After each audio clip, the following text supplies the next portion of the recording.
digno também foi para as ruas, se vestiu de verde e amarelo e o resultado é isso aí, as imagens maravilhosas que estão sendo enviadas. O PT também fez lá o seu protesto, em menor número, mas fez, tanto aqui em Brasília, como também em outras cidades, em outras regiões. Portanto, foi uma demonstração clara de civismo, né? E em paz, estavam ali famílias e não predadores, nem enlouquecidos, mas famílias inteiras, principalmente aqui em Brasília, onde eu fui pessoalmente lá conferir. O presidente Jair Bolsonaro não discursou na manifestação daqui de Brasília e, através da internet, né, falou para os manifestantes de São Paulo. E agora Lula é que está sendo acusado de fazer campanha eleitoral antecipada. E isto é crime eleitoral.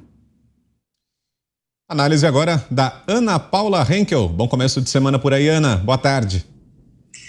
Boa noite, Vitor. Boa noite, Zé, Fiuza, Mota. Um beijo ao nosso querido mestre Augusto Nunes. Olha, Vitor, todo mundo tirou férias nessa bancada, menos eu, viu? Estamos te devendo essa, né, Ana? Só para deixar aqui registrado, tá? Boa noite à nossa audiência maravilhosa. Olha, Vitor, as imagens são muito claras, né? O brasileiro se apaixonou por política, quer fazer parte da política, e isso, obviamente, que não é uma boa notícia para os ministros do STF, para a oposição ao presidente Bolsonaro, para aqueles políticos que não colocam os projetos do Brasil em primeiro plano, mas sim projetos de poder, e nós sabemos muito bem que o petismo é isso, o PT só trabalha em projetos de poder. E o brasileiro entende hoje, Vitor, que ontem foi Daniel Silveira, depois pode ser outra pessoa, é simplesmente aqueles que os nossos iluministros não gostarem, eles vão torcer e contorcer aí a nossa Constituição para que a Constituição se encaixe nos desejos e nas paixões políticas dos ministros. E o brasileiro entendeu o recado. Não, nós não vamos deixar isso acontecer. A nossa Constituição está acima também do STF.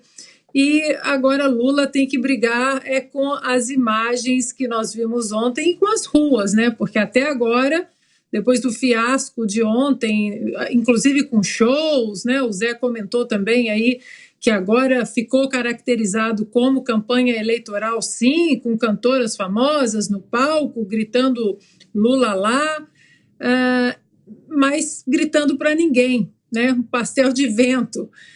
Depois dessas manifestações de ontem por todo o Brasil, fica claro, o brasileiro quer participar da vida política, não vai sair mais desse cenário, queiram os ministros ou não, o brasileiro está disposto, Vitor, a lutar pela nossa Constituição. Agora a análise do Guilherme Fiuza, hoje de volta aqui com a gente, depois de um descanso. Como é que tá, Fiuza? Suas impressões aí sobre os atos desse 1º de maio. Boa noite, Fiuza. Salve, Vitor. Boa noite, bom te rever. Boa noite, Zé Maria Trindade, Ana Paula Henkel. Muito bem-vindo, Roberto Mota. Um abraço ao mestre Augusto Nunes e boa noite a todos. A gente, infelizmente, continua, né? Quer dizer, mais uma manifestação expressiva, de dimensões muito relevantes, né, para o histórico de manifestações de rua no Brasil. Não é uma manifestação que possa passar em branco. Manifestações desse tamanho são manifestações históricas.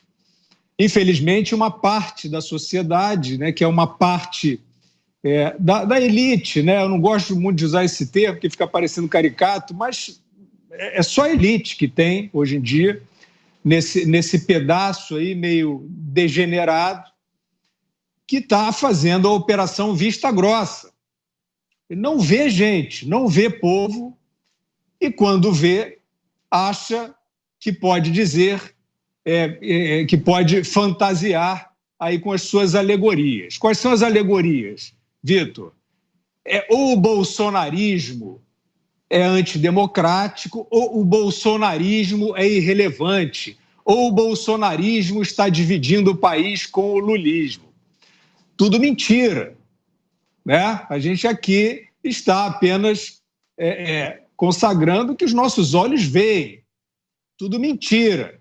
Evidentemente que no ano passado, no 1º de maio, o Brasil teve uma outra manifestação nacional de proporções relevantes, né, em termos do histórico cívico nacional. Não estou fazendo nenhum juízo especial. É um fato, você olha e vê. Não precisa, assim, fazer uma reportagem investigativa, não é só abrir a janela, dependendo de onde você esteja, né? Ou dar uma caminhadinha ali para algum desses pontos que você vai ver o tamanho da concentração de pessoas.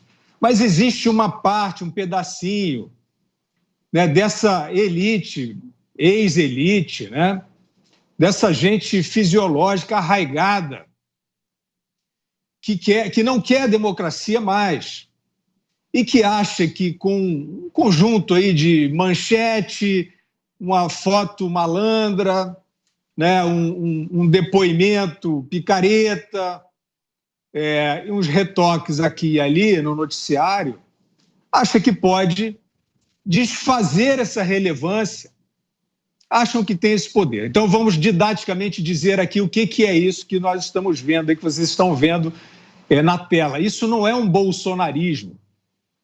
Existe, de fato, expressivo apoio ao presidente Bolsonaro. Por que existe esse apoio?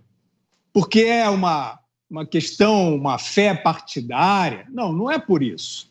Existe esse apoio porque hoje o presidente Bolsonaro é um dos agentes da política brasileira que mais representa a resistência, a tentativa desses que eu citei de fingir que não existe democracia, fingir que não existe povo na rua e de fingir que o Supremo Tribunal Federal está fazendo, que é perseguição política a aliados do presidente, fingir que isso aí é justiça.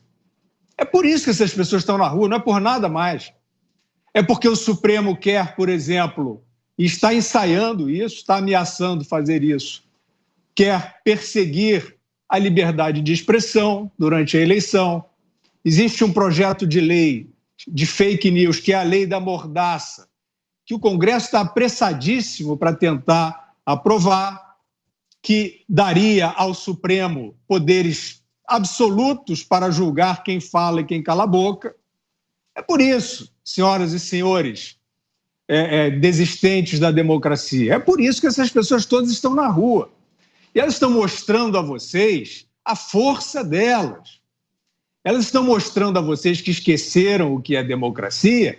Isso aí, isso é democracia. Ah, tudo bem, vocês não veem mais gente, não é isso? Não veem mais povo e não veem mais os crimes do Lula. E ficam tratando o Lula como uma saída democrática que divide o país contra os bolsonaristas, etc. Vocês vão contar essa historinha, essa conversa fiada aí para sempre, para o seu espelho, para o seu travesseiro, mas a sociedade não cai mais na de vocês, está vendo outra coisa. E a gente espera que isso aí se transforme numa eleição justa, limpa e sem malandros querendo artificializar o resultado. E você, como viu as mobilizações desse domingo? Roberto Mota, boa noite, bem-vindo mais uma vez, Mota. Boa noite, Brown, boa noite a todos. É uma honra, um privilégio estar de volta aqui. Brown, eu estive nas manifestações desde que elas começaram, lá por 2014. A maioria das manifestações às quais eu fui foi em Copacabana. E o que eu vi ontem foi a mesma festa cívica. Eu vi famílias, eu vi pai, mãe, crianças, vi pessoas de idade, todos, geralmente a grande maioria, embrulhados numa bandeira brasileira ou levando a sua bandeira. Estava soprando uma leve brisa ontem em Copacabana, um dia lindo.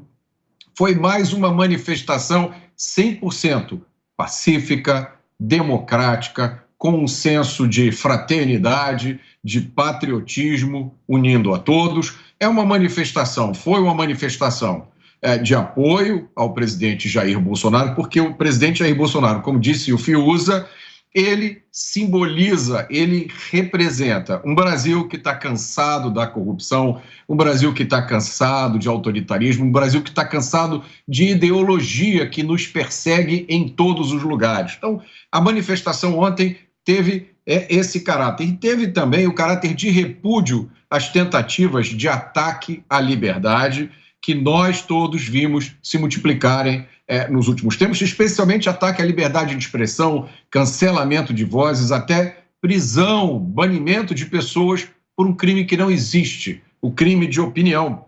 E aí é importante lembrar, né, que essa abordagem da opinião pública, ela está longe de ser uma coisa simétrica. A gente tem um lado que não pode dizer nada, né? As pessoas que estão desse lado aqui político, até se espirrarem, correm o risco de serem censuradas, banidas ou presas. Já quem está do outro lado pode sair às ruas com faixas e cartazes pedindo uma revolução marxista, pedindo a ditadura do proletariado, que está tudo bem, não tem problema nenhum. A gente viu ontem um showmício do PT, com todos os apetrechos, camisetas vermelhas, bonés vermelhos, que é sempre bom lembrar, representam a ideologia mais totalitária, mais nefasta que já existiu na história da humanidade, que é o comunismo.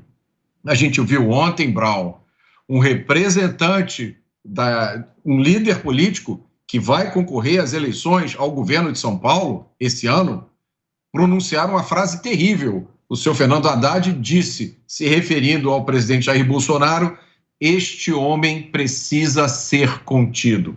Agora, imaginem esta frase na boca de uma pessoa que não seja de esquerda, o que é que aconteceria? Essa frase é um sinal de um desespero irrecuperável que se instalou na turma do PT.